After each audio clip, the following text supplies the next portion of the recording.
Before I introduce the Deputy Premier, here's a snapshot of some of our upcoming events.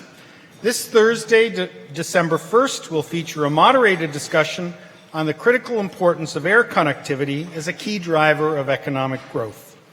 Ben Smith, the President of Passenger Airlines with Air Canada, and Howard Eng, the President and CEO of Toronto Pearson, will be our special guests. And on Monday, December 5th, happiness expert and best-selling author Neil Pasricha will speak about why happy people create happier organizations. And we know we can all use a little more happy these days. To order tickets or to learn more about the club, please visit our website at canadianclub.org. You can also join the conversation via Twitter and Instagram by following us at CDNCLUBTO or by using that hashtag.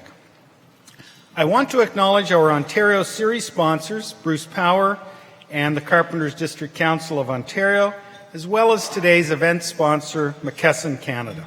Thank you for your generous support.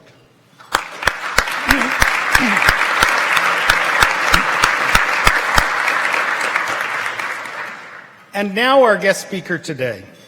We operate in an age of disruption. But what does that mean for you and me? According to the Harvard Business Review, disruptive innovation is focused on challenging established ways of doing business. It fuels change and drives growth.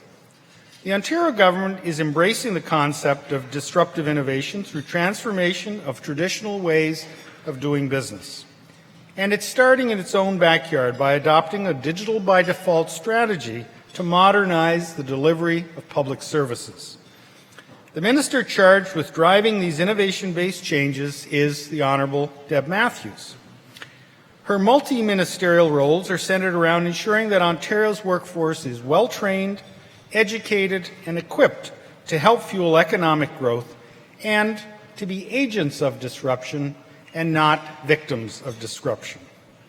In addition to her portfolios as Minister of Advanced Education and Skills Development, Minister responsible for digital government, she also serves as Deputy Premier and Chair of Cabinet. So she's clearly no slouch, and she's an agent of change and a force to be reckoned with. In her previous role as President of the Treasury Board, she worked to ensure that the government stayed focused on its plans to balance the budget while investing in programs and services we all rely on. Minister Matthews has represented the riding of London North Centre since 2003. Her impressive record of public service has included serving as Minister responsible for poverty reduction, Minister of Health and Long-Term Care, and Minister of Children and Youth Services. The Deputy Premier has kindly agreed to take questions following her formal remarks. So if you have a question, please fill out the Q&A cards on your table and one of our staff will come along to collect them. Deputy Premier, welcome. The Canadian Club of Toronto's podium is yours.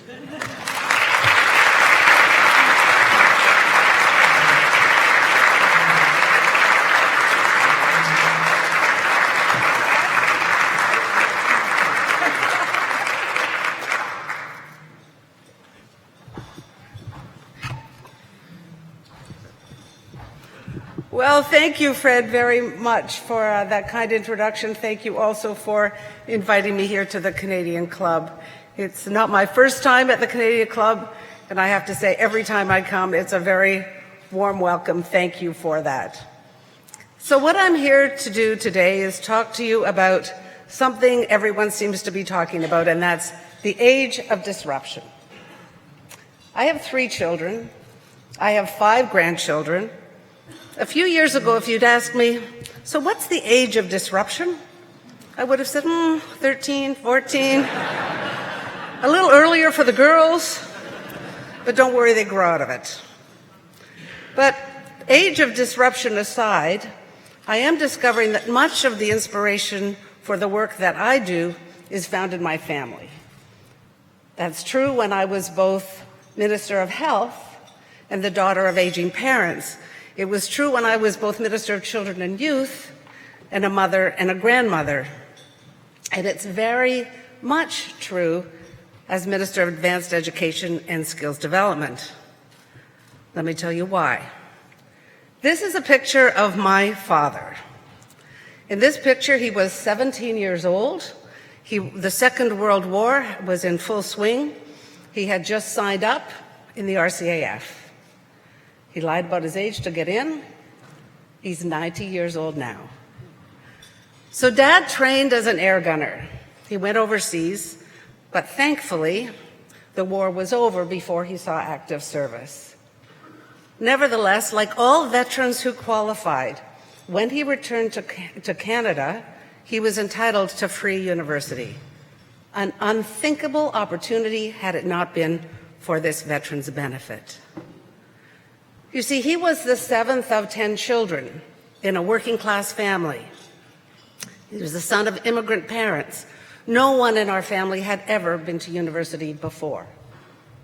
So Dad came home, finished high school, then he studied engineering at Queen's University. And then he went on to build a company that employed hundreds of people. He fathered 9 children, each of whom has gone on to pursue a higher education. Now, my father was not alone. Thousands of veterans have a very similar story, achieving great success, providing opportunities to others, thanks to the life-changing opportunity he had, access to education. It's no wonder that many consider this policy as the greatest enabler of social mobility in history. People had opportunities based on their potential, not on their ability to pay. And it was all possible because of a decision made by a politician. You see, Prime Minister William Lyon Mackenzie King was very disturbed when he saw World War I veterans struggle in abject poverty, often due to an injury received in service to their country. So when Canada entered World War II, King was determined that his legacy would be to do the right thing for returning veterans by providing a range of benefits, including free post-secondary education. It was the right thing to do, and it proved to be the smart thing to do. Because those returning veterans, equipped with a solid education, were able to provide a new pool of skilled, educated workers to accelerate rapid post-war growth in an age of disruption. So how does my father's story inspire me? It inspires me in a very profound way. Why, I ask, do we need a war?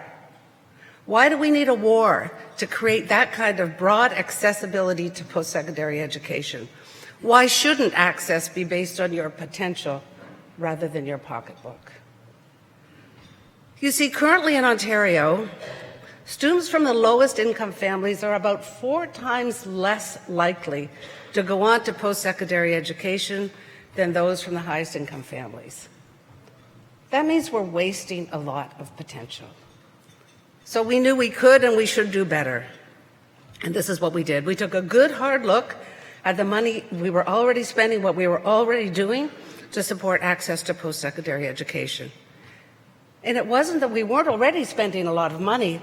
$1.3 billion on OSAP grants and loans, but in a Byzantine system that was hard to explain, impossible to navigate. On top of that, $365 million on tax credits that went disproportionately to higher income families and did little, if anything, to improve access to post-secondary education. So we pooled the money, and we worked with the federal government, we worked with post-secondary institutions, and we've created a brand new OSAP. The result is we're going to make average tuition free for 150,000 students from lower-income families. And we're also increasing aid to students from middle-income backgrounds. In other words, if your family income is $50,000 or less, your average university tuition is covered.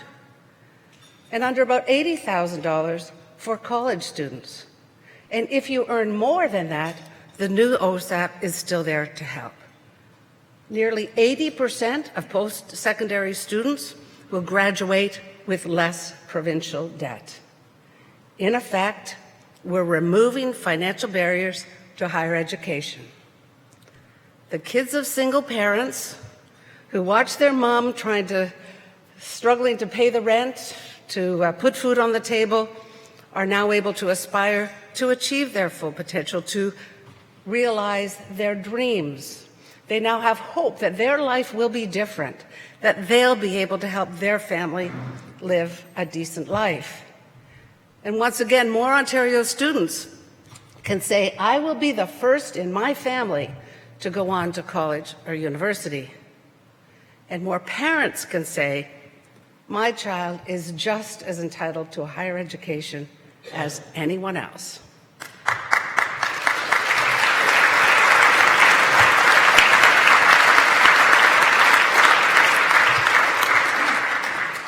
And that's a very big deal, because we're building an Ontario where every child will have a fair shot at their dreams, at a good job, no matter their background.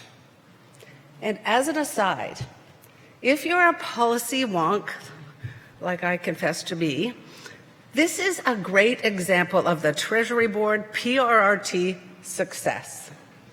Does anybody know what I just said? A few of you do.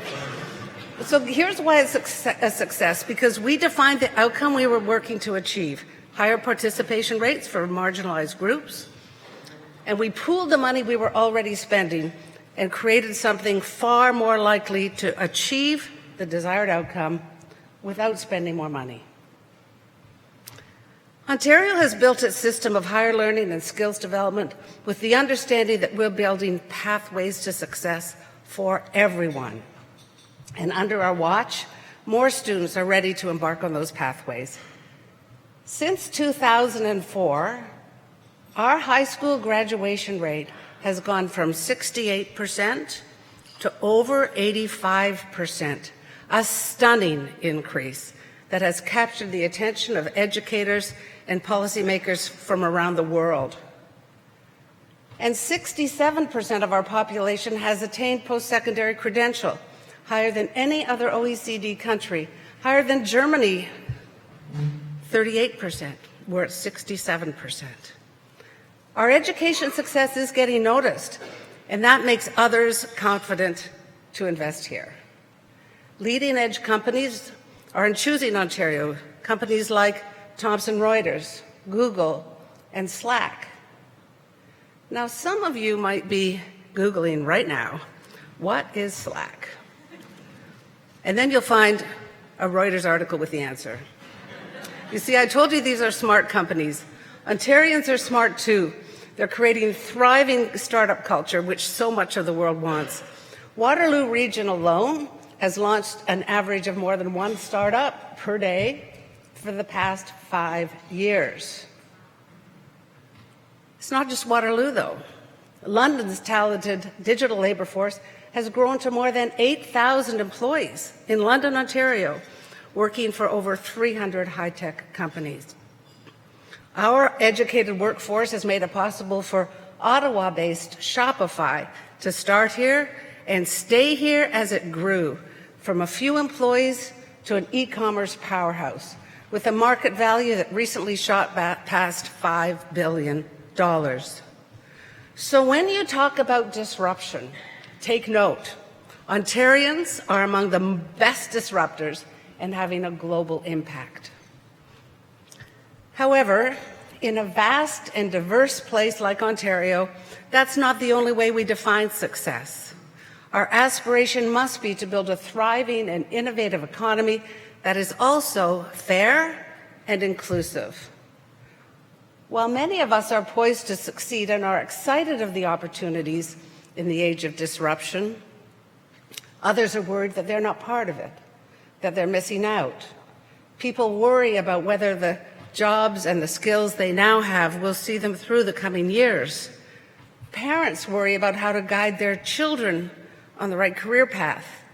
Entire communities are worried about their economic future, about whether their town or their city is even viable anymore.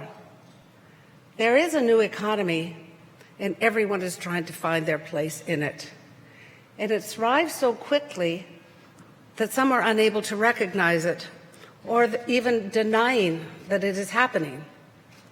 In this context, political leadership matters a lot. Kathleen Wynne is demonstrating this leadership.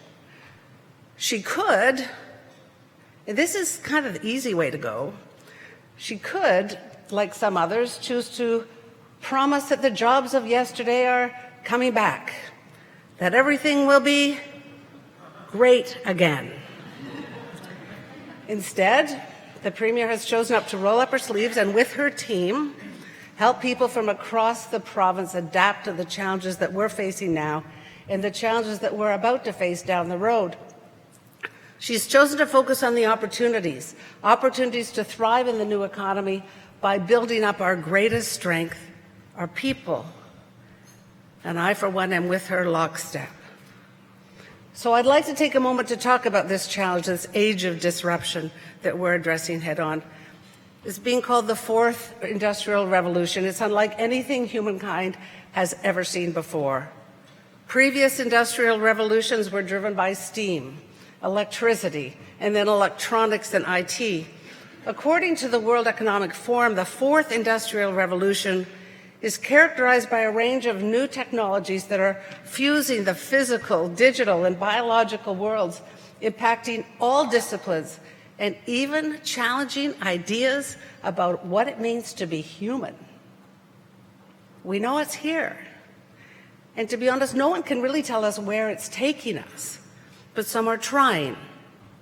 A study by Brookfield Institute, housed at Ryerson University, found that nearly 42% of the Canadian labour force is at high risk of being affected by automation in the next decade or two.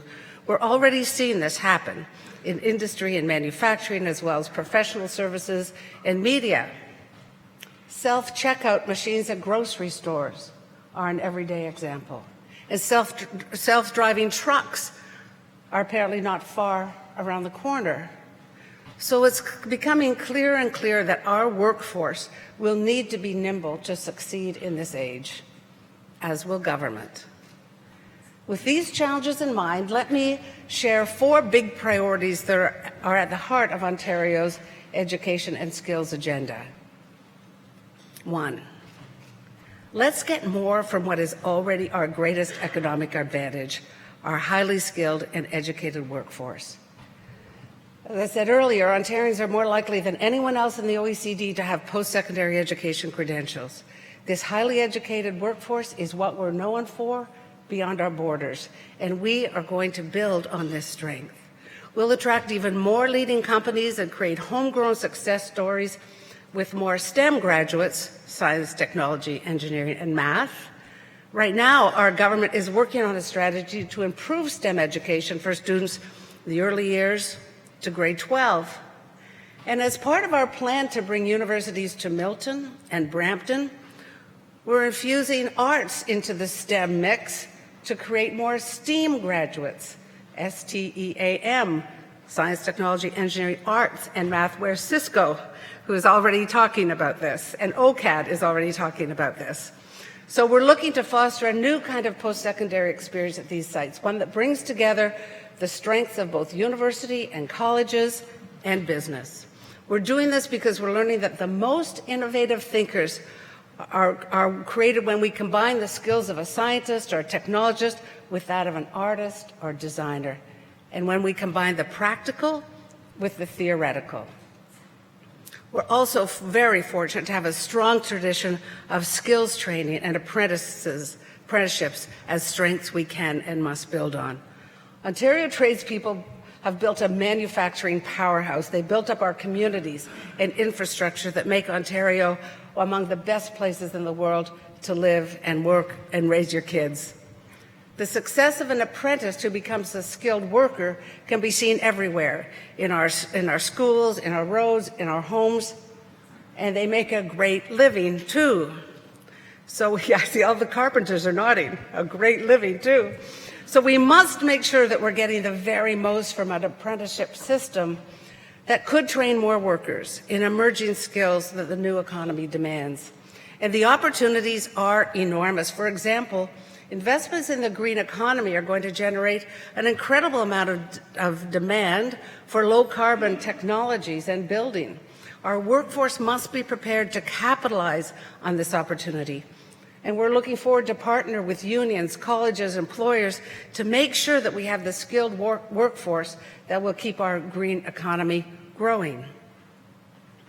Still, too many young people are saying, I did what everybody told me to do. I got an education, but now I'm having trouble getting started in my career. Employers are saying so much is invested in post-secondary education, but we can't find the people we need with the skills we need. So here's a stat that makes the point very well. A recent survey found that, 83% of Ontario educators believe they're developing high-performing graduates. Only 34% of employers agree. That's a massive gap. And it's clear we need to get more employers more engaged with educators to expose students to the workplace so they can begin to close this gap.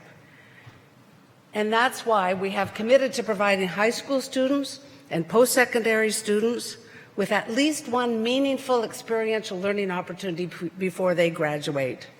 And we're working with post-secondary institutions to redesign the government funding formula so dollars are better tied to public priorities like student success, like the quality of education, like research excellence and job outcomes. Now the second priority. Let's ensure that Ontario's new economy includes everyone. The new economy demands not just preparing new workers, but also supporting everyone in a changing labor market. However, like I said before, not everyone shares the same sense of optimism. If you're an evidence junkie, like I confess to be, numbers tell an important story. So in 2015, our unemployment rate in Ontario was 6.8%. Happy to report it's down to 6.4 now. But it was 6.8 at that time. But at the same time, it was 12% for off-reserve Indigenous people, 15% for youth, and 16% for people with disabilities. So that is pretty clear that we need to do a better job if we're to build a fair society. People traditionally at the margins of our workforce, the one with fewer skills and less education, often feel the sharp edge of disruption more acutely. 5 years ago, the OECD determined a level of competencies needed to succeed in a technology-rich working environment. Shockingly, they found that 47% of Ontarians have literacy scores, and 53% have numeracy scores below that level. There's work to do. Let me put this in starker terms. Over 2 million of us, 2 million Ontarians, are at the lowest level of numeracy skills. That means they struggle with even the most basic mathematical tasks, like understanding receipts, like reading maps, following recipes, or making basic home repairs. While many are unemployed, the majority of those 2 million people are working, mostly in lower skilled jobs. The rest in politics. Sorry, just kidding. The problem is, the problem is, we know that most jobs in the new economy will be totally out of reach to them. And that's where we have we as government have a role in helping people get a leg up.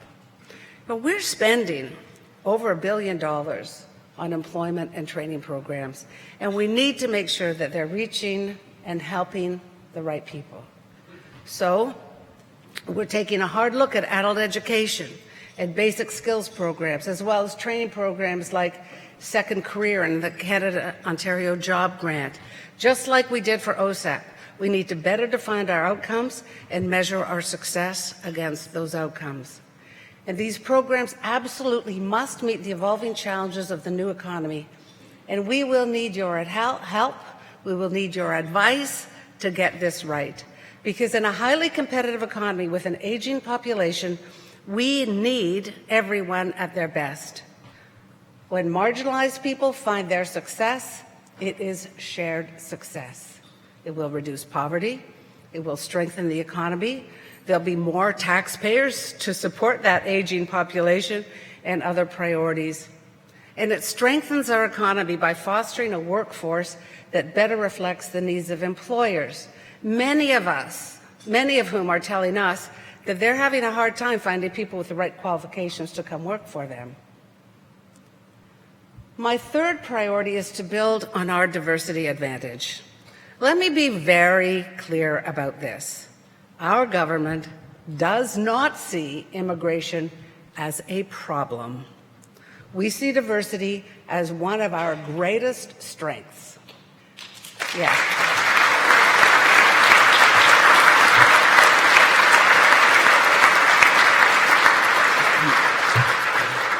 And that's why here in Ontario, we're not building walls, we're building bridges.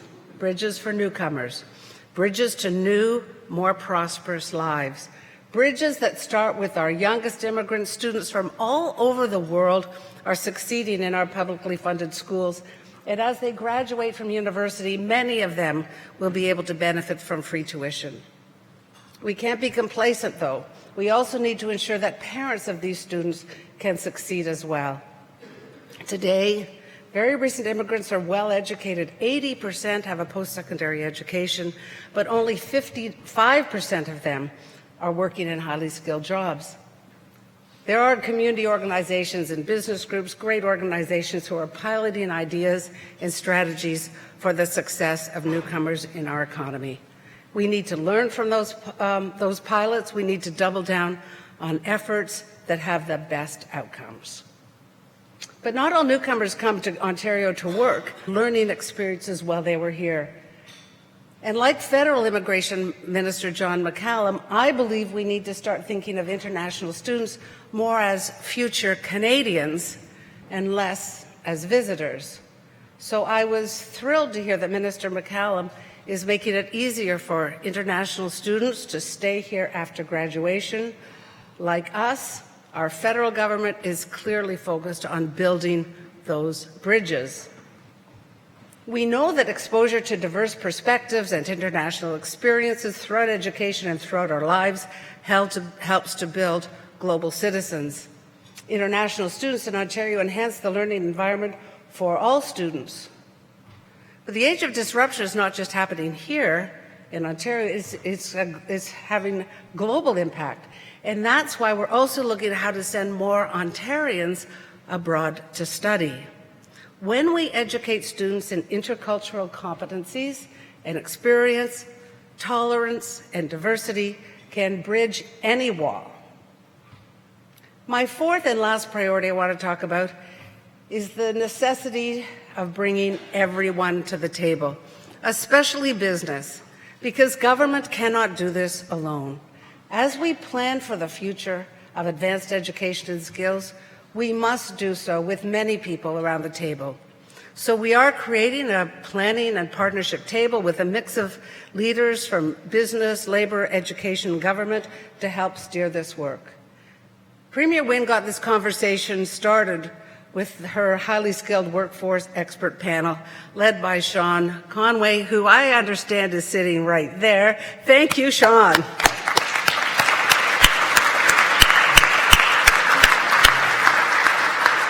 And if you haven't read this report, I really urge you to do so because it gives us very good advice, including on experiential education, a range of issues. Thank you, Sean. You and your team did a great job. And we are committed to implementing all of those recommendations, and that's my job. The report is comprehensive. It is tremendously valuable. Now, one thing that did strike me from amongst their findings were the low levels of business investment in workplace training. A 2014 study showed that employer investment in training declined by 40% from its peak in the early 90s. It was $1,200 per employee in 1993. It's now dropped to $700 per employee in 2013. Employers know their business. They see where it's going. They can help people get ready. but they do have to step up. And we are starting to see the great things that happen when they do. Siemens Canada's dual education program is a great example. They work with McMaster, with Mohawk, at the University of Waterloo to close the experience gap for graduates. They're not just searching for ideal candidates, they are working with educators to create them. We need more businesses stepping up in this way. And it's one of the driving forces behind our plan to bring universities to Brampton and Milton. We're looking for colleges and universities to forge game-changing partnerships with businesses in these communities. We want this to be like nothing we have ever seen before, and I'm confident that our partners in this effort will work together to step up to that challenge.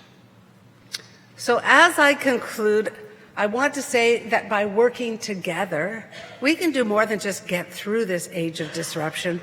We can come out ahead. We can show a disrupted world how a diverse, equitable, collaborative society is the formula for success. We prepare our people. We value all people. We welcome new people. We move forward as people. And in doing so, we will build on the prosperity we inherited to create the foundation for the prosperity to come in Ontario. That work must begin. Let's get started. Thank you.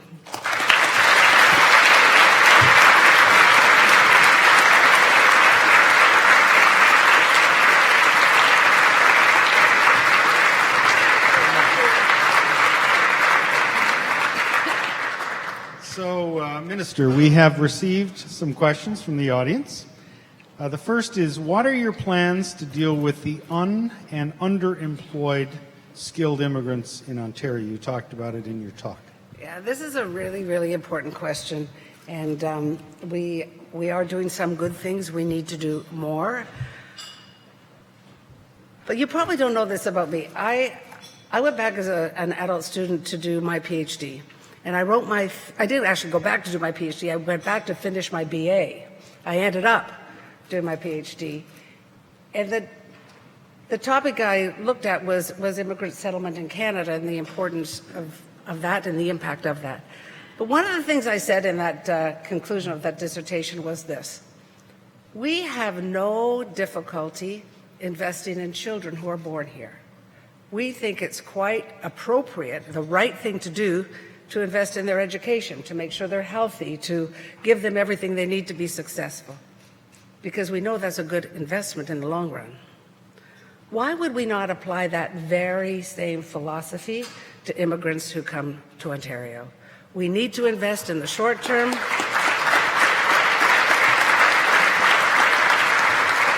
And we'll get paid back many, many, many times over. So it's really important we do it, and we do it well. Okay, the next question.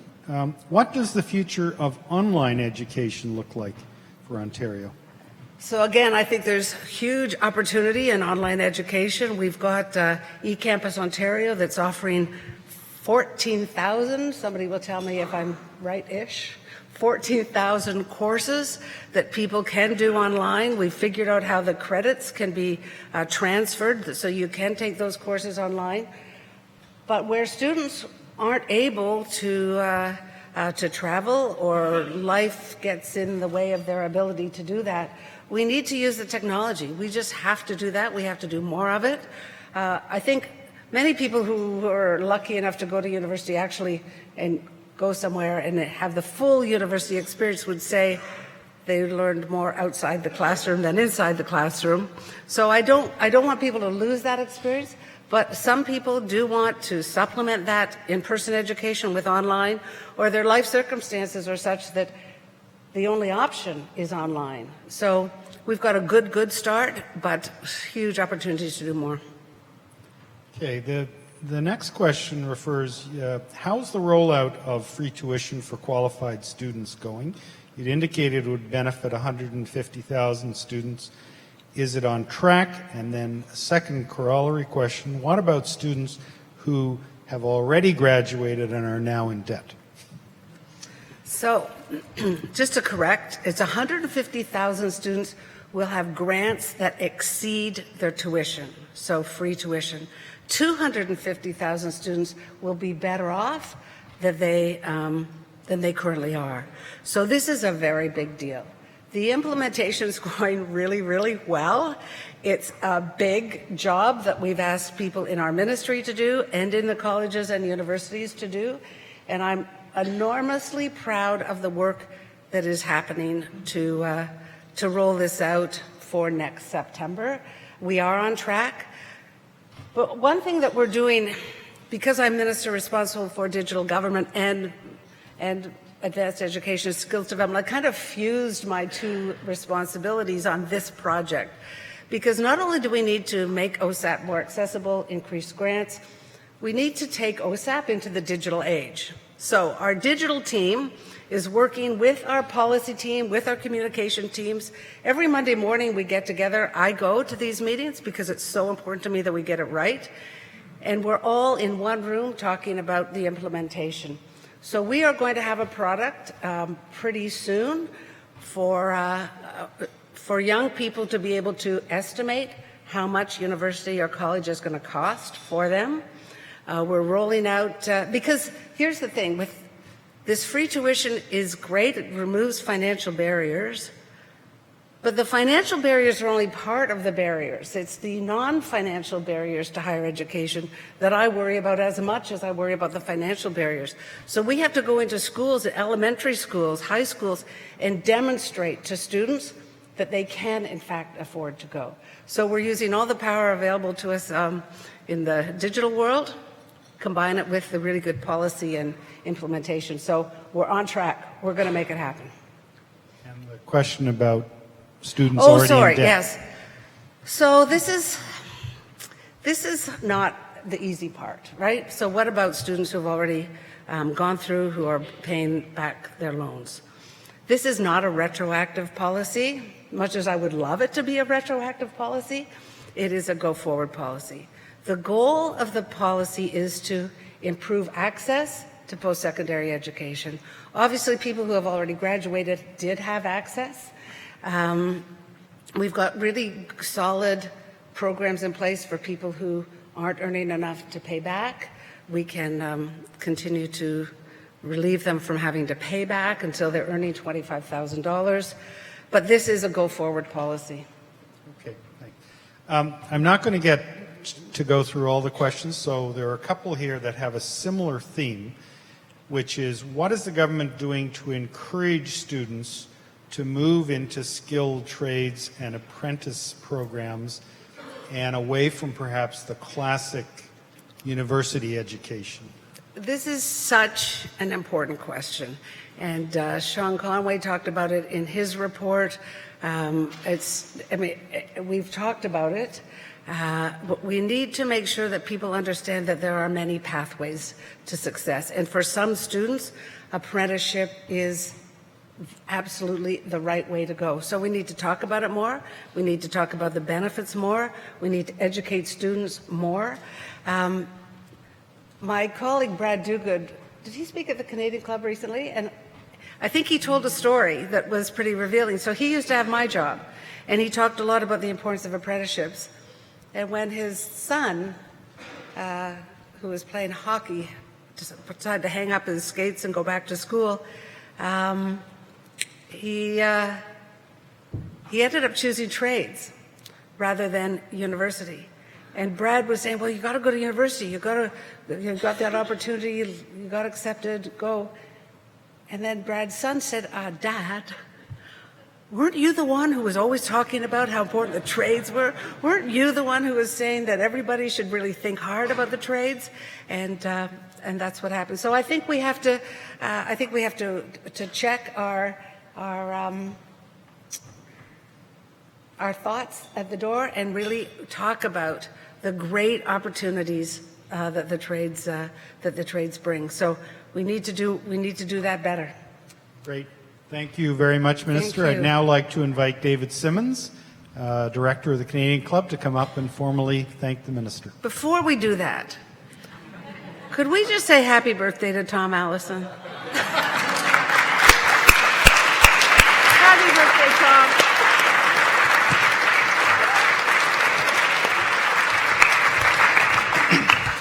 Happy birthday, Tom. You're welcome. It's my job to thank the minister, so I just wanted to thank the minister by reflecting on her comments. Listening to the minister, I'm reminded that good leaders are listeners. 13 years ago, I met Minister Matthews in London North Centre when she was, as she reminded me at the time, just Deb Matthews, an MPP from London North Centre. We met at Richie's. For those of you from London, you know Richie's is a place where you can get 2 eggs over medium. The minister and I talked about a couple of things. We talked about the need for a fair tuition framework so that low-income students would have access to education. We talked about the need for education to start earlier in young people's lives. And we talked about the need for well-rounded graduates who could be leaders in this coming age of disruption. Today, as I listen to your remarks, Minister, I'm reminded that great leaders take action. Because in our province, thanks to our Premier and to you, every qualified low-income student in Ontario has access to university or college. Ontario families have access to 100,000 new childcare spaces. And every high school, college, and university student has the opportunity to have an experiential learning experience. Thanks for being a great leader. Thanks for choosing the Canadian Club to tell your story. And thanks for being a fixer who can do the right thing.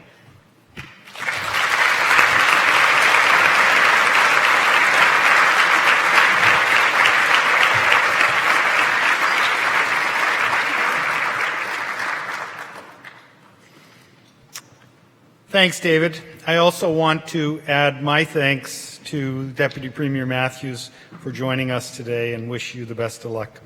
And also, I want to extend another round of thanks to our Ontario series sponsors, Bruce Power and the Carpenters District Council of Ontario, and also to today's event sponsor, McKesson Canada. Thank you for your continued support.